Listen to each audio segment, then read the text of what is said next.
Alright, so I have a chance to film a 2023 Raptor R versus a RAM TRX. If you guys are interested in a full-length video, it's going to be on my YouTube channel, but I wanted to give you a quick exterior and interior walk around so you guys know kind of what to expect. Now, before we get into today's video, I do want to extend a huge thank you to Makes and Models for giving me the opportunity to review both of these side by side.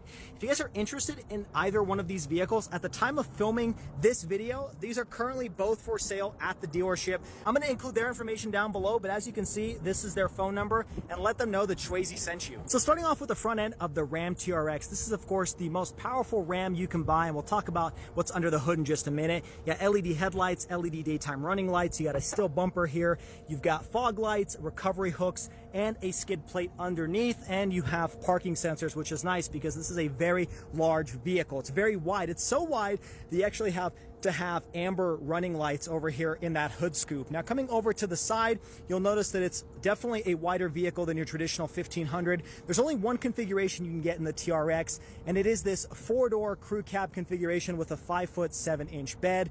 This, of course, has the TRX decal on the back, and you'll notice some of that width over here when we take a look at these rear LED headlights. You'll see that it has some width and girth to the side of it. Coming to the back, you got TRX badge and then RAM written across the tailgate. Tailgate's pretty simple. It does have soft opening. It does have bed liner. You have some lights in here, but for the most part, it is pretty simple overall. Luckily, it's a pretty light tailgate. Now, in terms of towing capacity, you're looking at 8,100 pounds. You also got recovery hooks here, and then you've got your dual exhaust ports as well. Now, let's jump inside and take a look at the interior.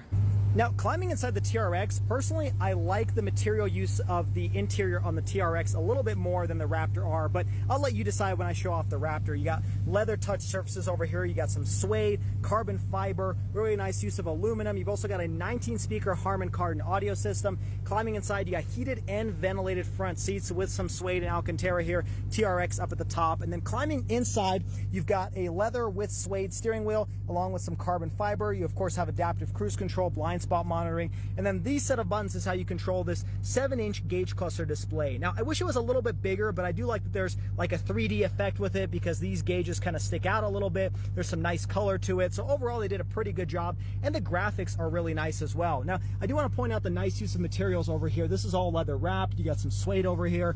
You do have a head-up display on the RAM TRX, which is really impressive. Coming over here is where you have a large 12-inch touchscreen display with wireless Apple CarPlay, wireless Android Auto. This has the Uconnect software, which is pretty easy to use, very quick to cycle through your various settings. You have a physical volume and tune knob, and then you have physical controls for your climate controls as well. You also have this set of buttons which have to do with your sport mode, so you can cycle through various different drive modes over here. You also got the TRX button where by pushing this button, it will open up your 8 different drive modes that you can customize and cycle through. You also got a launch control button. These are your 4 high, 4 low, and your locker. You also got off-road cruise control. Down here, you got some more auxiliary switches, your trailer steering, wireless charging pad. You got your gear selector for your 8-speed auto, 2 cup holders, soft arm console over here that opens up with 2 different layers, large compartment in there. On the passenger side, you got more storage over here and underneath as well. Climbing up to the top, you got a rear view camera mirror, and you have a large panoramic sunroof. In the back, you got same nice use of materials all on the door panel with that speaker grill,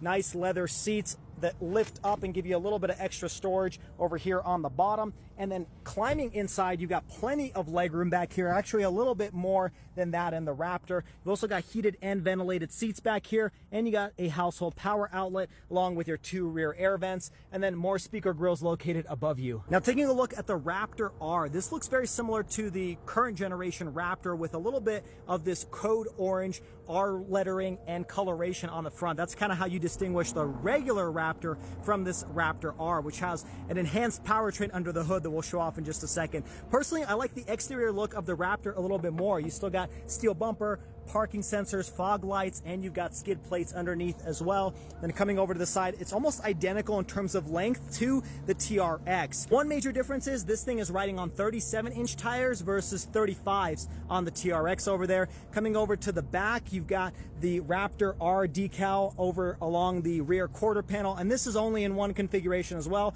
4-door crew cab with a 5'7" bed. It sounds familiar, doesn't it? LED taillights in the back, a little bit more designed to that tailgate. So jumping inside the Raptor R, also nice use of materials, but like I said, I feel like the TRX is just a little bit better. This is kind of an odd material over here. It's not leather, it's not plastic, it's kind of soft touch, but it's not as premium as the suede inside the TRX. You have some carbon fiber over here. Your door handle is located inside of that grab handle. You've also got leather wrapped surfaces here, a little bit of storage. Now taking a look at these seats, this is the one exception. I think the seats here are nicer than that in the TRX. These hug you a little bit more because they are Recaro seats. You've also got a little bit of that code orange red stitching on the inside. These are suede leather, heated and ventilated. You got that Raptor R badging. And then climbing inside, the technology here is a little bit better as well. You have a 12-inch all-digital gauge cluster display and a 12-inch touchscreen, so that is a major win over here. In terms of the steering wheel, it's not flat bottom, but you do have that code orange stitching on the inside, a little bit of that fake aluminum. On the left-hand side is how you control your cruise control, and then you have a quick access button for your favorite drive mode. Speaking of drive modes, you can adjust various different things like your steering, you can adjust your suspension, and your exhaust note by just clicking on the buttons on the steering wheel, but you can also go through various different drive modes by pulling or rotating this little selector over here. So lots of graphics depending on which mode you select, and it will automatically adjust your four-wheel drive modes and the sensitivity of your gas pedal depending on which drive mode you're in. You also have these nice aluminum paddle shifters over here on the left and right hand side. Up here, no head-up display, and the material is again not the same nice leather material that you find in the TRX, but it is probably a little bit more durable over time. You do have a quick access button for your 360 camera, and this is the same Sync 4 system that you find in a lot of different Ford products. Very easy to use, very intuitive, nothing too crazy here. Moving below that, you've got your buttons to control your audio, your seek and track buttons, and then you've got your climate control with your heated and ventilated seats and your fan speed. Now the nice thing about this Raptor R is you can close off this section and it just looks really nice, or you can open it up and reveal the wireless charging pad and 2 USB ports. Also, a cool party trick on the Raptor R is you can lower the gear selector and then open up this center arm compartment to give you a flat workstation, so you can write stuff or you can use your laptop and then close it and then open up the gear selector to drive it. So that's a pretty cool feature, although this is a little bit on the flimsier end. It's something I've noticed in a lot of different F-150s. Little compartment here, 2 cup holders, nice soft touch padding here with the Raptor R logo. And then opening this up, it is a very large compartment with a removable tray. And then similar to the TRX, you have a button here to open up 2 types of storage compartments. Above you, unfortunately, you don't have a rear view camera mirror, but you do have a panoramic sunroof just like the Ram. And now climbing into the second row, same nice use of materials on the door panel, same nice suede and leather seats. You can, of course, pull this up and you have a little bit more space underneath the seats here than what you find in the TRX. And then you simply pull on this handle and the thing will open up. Now climbing inside, also lots of space back here. I mean, this is definitely more than enough for a family of 4 or 5. You don't have ventilated seats back here, but you do have heated seats, cigarette style outlet, and you have a power outlet and USB ports located back here as well. But there is no speaker grill located above your head, although you do have a nice center arm console over here. Now under the hood of both of these, you'll find a supercharged V8, but it's slightly different. So under the Raptor R, you have the same one essentially that's out of the Shelby GT500. It's codenamed the Predator engine. It's a 5.2 liter supercharged V8, produces 700 horsepower, 640 pound-feet of torque. You get about 12 pounds of boost from that supercharger. This thing will do 0 to 60 just about 3.6 seconds according to Car and Driver. Fuel economy is okay. You're looking at 10 in the city, 15 on the highway. The TRX, on the other hand, is a familiar engine for me because it's the same one that you find in the Hellcat. 6.2 liter pushrod supercharged V8 that produces 702 horsepower and 650 pound-feet of torque.